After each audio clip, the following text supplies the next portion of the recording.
সমাধান চাও যদি জীবনে মরণে, খুঁজে নাও ফিরে যাও চোখ রাখো কোরআনে। ঠিক কিনা বলেন? সমাধান চাও যদি জীবনে মরণে, খুঁজে নাও ফিরে যাও চোখ রাখো কোরআনে। খুঁজে নাও ফিরে যাও চোখ রাখো কোরআনে। তবেই পাবে সুখ শান্তির ঠিকানা, তবেই পাবে সুখ শান্তির ঠিকানা, যদি মেনে নাও তুমি মনে প্রাণে সমাধান। সমাধান চাও যদি জীবনে মরণে, খুঁজে নাও ফিরে যাও চোখ রাখো কোরআনে। এ বাণী সকলের নয় শুধু মুমিনের, যারাই চলবে মেনে ফল পাবে কোরআনের। ঠিক কিনা? এ বাণী সকলের নয় শুধু মুমিনের, যারাই চলবে মেনে ফল পাবে কোরআনের। ঘরে বলো কিবা রাষ্ট্রে বলো, ঘরে বলো কিবা রাষ্ট্রে বলো, অশান্তি দূর করে শান্তি আনে সমাধান। সমাধান চাও যদি জীবনে মরণে, খুঁজে নাও ফিরে যাও চোখ রাখো কোরআনে। সমাধান চাও যদি জীবনে মরণে, খুঁজে নাও ফিরে যাও চোখ রাখো কোরআনে সমাধান। ও যুবক ভাই, যে ঘরে কোরআন আছে ওই ঘরে শান্তি আছে। ঠিক কিনা বলেন? যে পরিবারে কোরআন আছে ওই পরিবারে শান্তি আছে। যে সমাজে কোরআন আছে ওই সমাজে শান্তি আছে। যে রাষ্ট্রে কোরআন আছে ওই রাষ্ট্রে শান্তি আছে। ঠিক কিনা বলেন?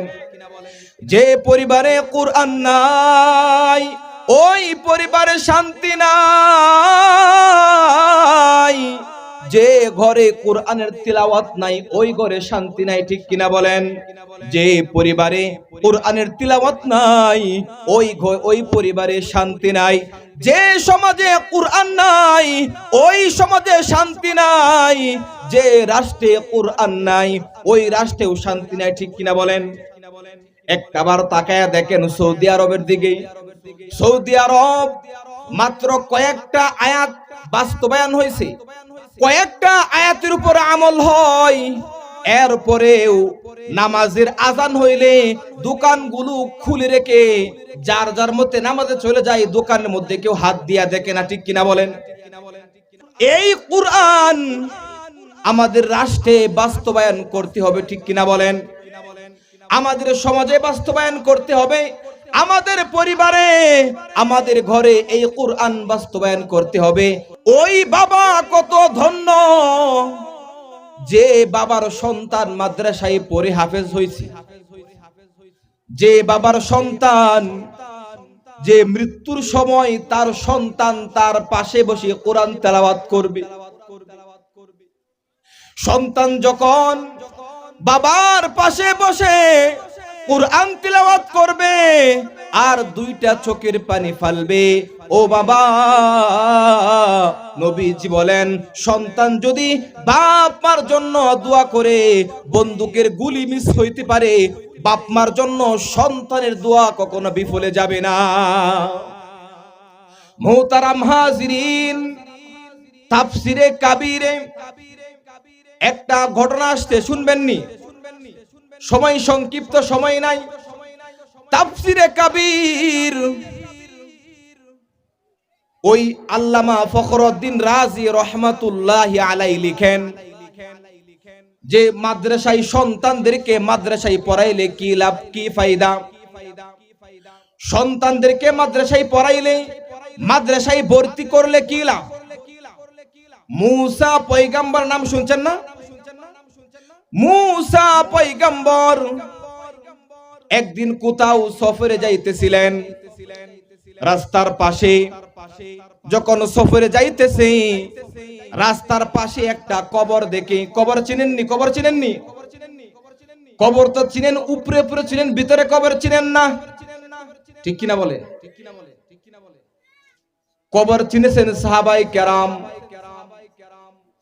কবর চিনেছেন হযরত উসমান রাদিয়াল্লাহু তাআলা আনহু। উসমান রাদিয়াল্লাহু তাআলা আনহু কবর দেখে এত পরিমাণ কান্না করত যে কান্না করতে করতে দাড়ি মুবারক পর্যন্ত ভিজায়া ফেলতো। সাহাবায়ে কেরাম জিজ্ঞাসা করলেন, আমিরুল মুমিনিন, আপনি কবর দেখে এত কাঁদেন কেন?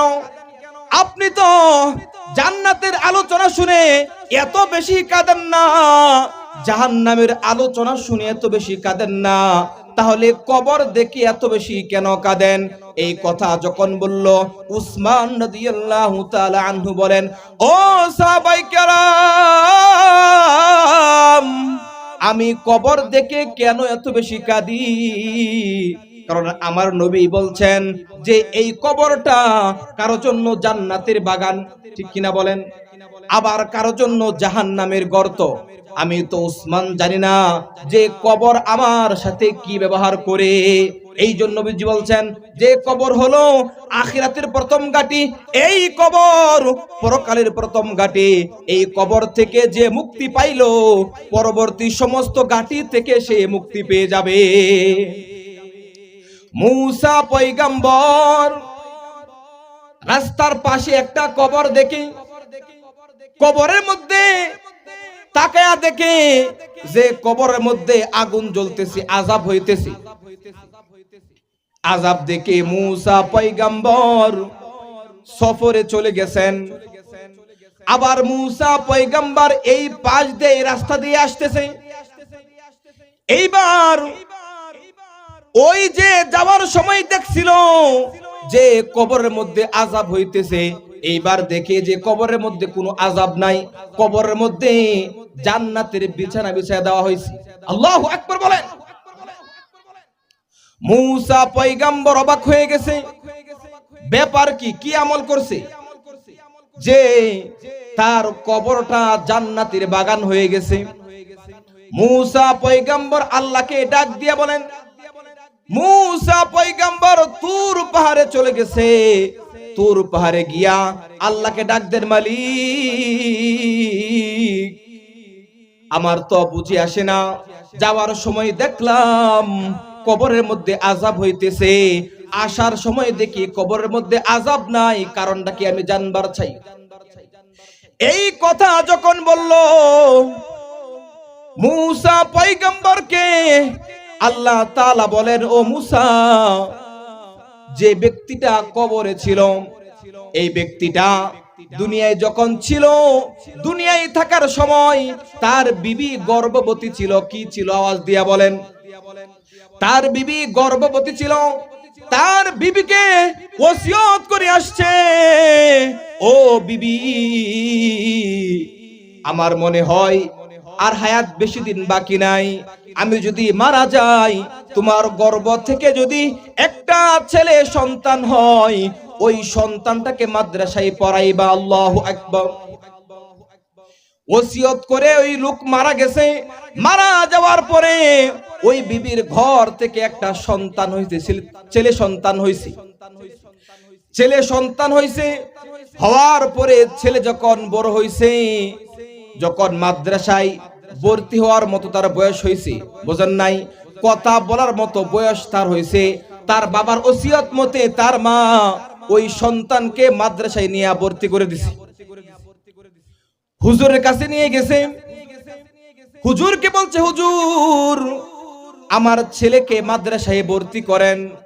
ওই হুজুর যখন ওই ছেলেকে মাদ্রাসায় ভর্তি করে যখন বিসমিল্লাহ পড়াইতে আরম্ভ করলো, বিসমিল্লাহির রহমানির রহিম, এই দিক দিয়া উস্তাদ ওই ছেলেকে বিসমিল্লাহর সবক দেয়, আর ওই দিক দিয়া আল্লাহ রহমতের দরিয়ার মধ্যে জুস মেরে গেছে। আল্লাহু আকবার। বিসমিল্লাহর মধ্যে তিনটা আল্লাহর সিফতি নাম আছে। কয়টা নাম বলেন? তিনটা নাম। বিসমিল্লাহ আল্লাহ, আর রহমান আর রহিম, ঠিক কিনা বলেন?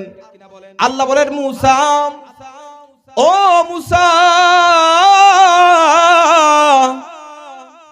যে পিতার সন্তান, আমার নাম রহমান নয়, আমার নাম রহিম লয়, যে বাবার সন্তান আমার নাম রহমান লয়, আমার নাম রহিম লয়, ও মূসা আমি কেমন করে ওই পিতার কবরে আযাব দিতে পারি?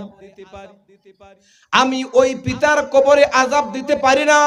যখন ওই সন্তান আমার নাম রহমান নিছে, আমি ফেরেশতাকে আদেশ দিছি, ও ফেরেশতা জলদি করে যাও, ওই পিতার কবরের আযাব বন্ধ করে ওই কবরের মধ্যে জান্নাতের বিছানা বিছায়া দাও।